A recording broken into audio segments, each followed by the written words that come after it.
Carol and her daughter went over to the vet here in Nashville, and they saw this big dog, black dog.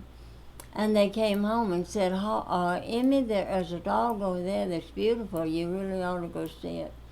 And she went over and she said, oh, that's the dog I want. It's the first dog since her little Duchess. And that was Bonaparte. And so she brought Bonaparte home and had it here. And Bonaparte lived to be about, I think he was about 12. And he died. And that's when she said that she had a large yard and she had always loved animals and dogs especially. And she was going to turn her backyard into a home for shelter dogs. And that's when it started.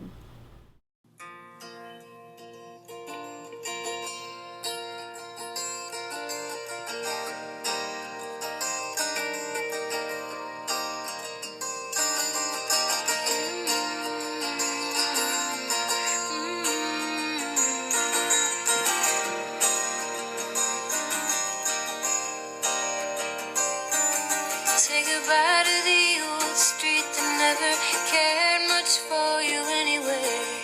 The different colored doorways you thought would let you in one day. Goodbye to the old bus stop, frozen and waiting. Weekend edition has this town way overrated.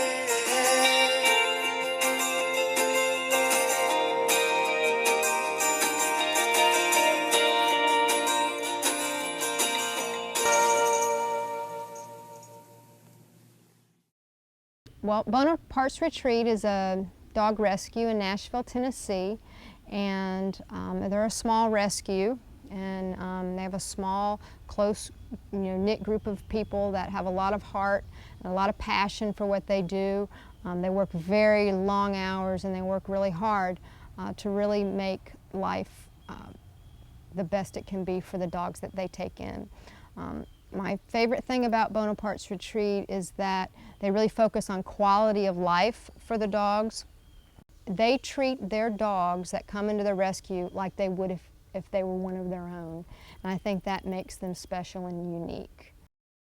I think one of the really special things about Bonaparte's Retreat is that they don't have limits on what they will take, what they won't take.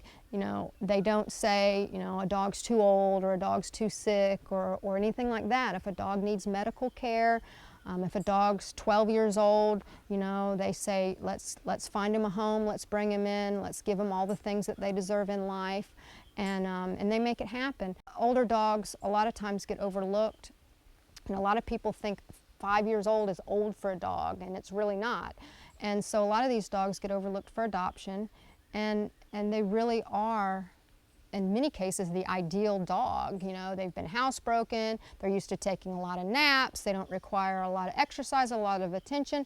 And so I personally have had many dogs that I've rescued over the years. They live many times 5, 6 years more, and they have a dear place in my heart. I wouldn't trade it for anything in the world.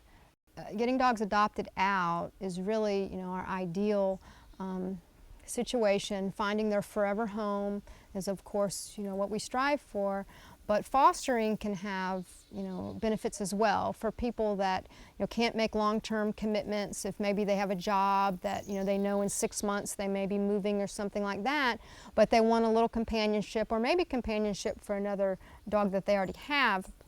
Fostering has so many different forms that it can take. A lot of times if there's medical care or costs that are involved, the rescues will pay for that. So the foster pretty much provides the love and the care, and the feeding and the walks and things like that, but all the other things that are involved in owning or adopting a dog or anything like that, the rescue takes care of. So fostering is really important to rescues, and the people that foster are just amazing. We've got some of the most incredible foster Fosters and Bonapartes, dear friends, and I know they would go to any lengths to care for these dogs. They really, really have helped tremendously. The rewards are just knowing that you know, you're getting this dog out of a potentially like lethal situation, and you're giving it a second chance at life. What about the attachment? I get that a lot, you know, people are just like, well, you're gonna get attached, but for me, it's like when I meet somebody that loves this dog just as much as I do, or even more, and I know that this dog is gonna be in a really, really good home, in a really good situation, then it's easy for me to let it go, because I know then that gives me an opportunity to take in another one.